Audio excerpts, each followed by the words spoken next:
नमस्कार साथियों, राज न्यूज़ भाग्य में आपका स्वागत है। आज हम बात करेंगे हनुमान बेनीवाल और अशोक गहलोत पर। हनुमान बेनीवाल आरएलपी राष्ट्रीय लोकतांत्रिक पार्टी का गठबंधन कांग्रेस से होने के बाद अशोक गहलोत का पहला बयान सामने आया। अशोक गहलोत ने कहा कि वो किसानी नेता हैं हनुमान बेनीवाल और लोकहित के लिए अच्छा काम करते हैं, इसलिए हमने गठबंधन किया और नागौर की सीट छोड़ी कांग्रेस ने। हनुमान बेनीवाल नागौर की सीट से लोकसभा चुनाव 2024 में लड़ते हुए नजर आएंगे आपको। पिछली बार की भांति लोकसभा चुनाव जीतने की पूरी कोशिश करेंगे हनुमान बेनीवाल।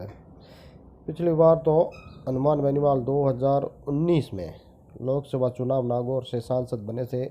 आरएलपी अपनी सहयोगी पार्टी से बीजेपी से गठबंधन करने के बाद बीजेपी ने किसी भी कैंडिडेट को नागौर में नहीं उतारा था। उस वक्त कांग्रेस की कैंडिडेट ज्योति मिर्धा थी, जो कि अब बीजेपी पार्टी ज्वाइनिंग करने के बाद बीजेपी पार्टी के द्वारा टिकट मिली है ज्योति मिर्धा को नागौर में चुनाव लड़ने के लिए। हनुमान बेनीवाल पर अशोक गहलोत ने कहा वो एक किसान नेता हैं और युवा दिलों की धड़कन हनुमान बेनीवाल। इस बार नागौर से एक बार फिर चुनाव लड़ते हुए नजर आएंगे आपको दिव्या मदेरणा, जो कि 2023 विधानसभा चुनाव हारी थी। अब हनुमान बेनीवाल और ज्योति मिर्धा आमने सामने।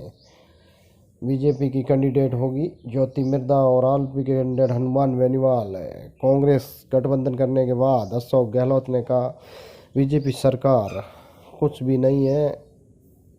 अरविंद केजरीवाल पर भी कुछ शब्द अशोक गहलोत ने बोले कि वो एक अच्छा नेता है, उन पे भी ईडी टीडी आदित कार्य कर रहे हैं। पर हनुमान बेनीवाल आरएलपी पार्टी में रहने के बाद यशपाल मिर्धा जैसे दिग्गज बीजेपी जा चुके हैं। बीजेपी ज्वाइनिंग करने के बाद वो इस बात को सोच रहे हैं। पहले चर्चा में थी हनुमान बेनीवाल की पत्नी खुद कनिका बेनीवाल की चुनाव लड़ेगी लोकसभा का, परंतु अब कंफर्म लग रहा है मुझे कि हनुमान बेनीवाल मैदान में उतरेंगे ज्योति मिर्धा के सामने।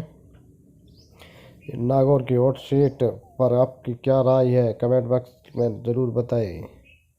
चुरू के दिग्गज नेता राहुल कस्बा बीजेपी छोड़कर कांग्रेस ज्वाइनिंग करने के बाद राजेंद्र राठौड़ का अभी तक कोई बयान नहीं आया है। ये देखिए, राहुल चौधरी, उनके पिता का नाम है राम सिंह चौधरी, जो कि 35 साल के तक लोकसभा चुनाव में 4 बार जीते हैं। देवेंद्र झांझड़िया के सामने चुनाव लड़ते हुए नजर आएंगे इस बार राहुल कस्बा। देवेंद्र झांझड़िया Olympic gold medalist. Harish Chaudhary एक कांग्रेस के बड़े दिग्गज नेता, जो कि इस बार बाड़मेर से चुनाव नहीं लड़ रहे हैं, उनकी जगह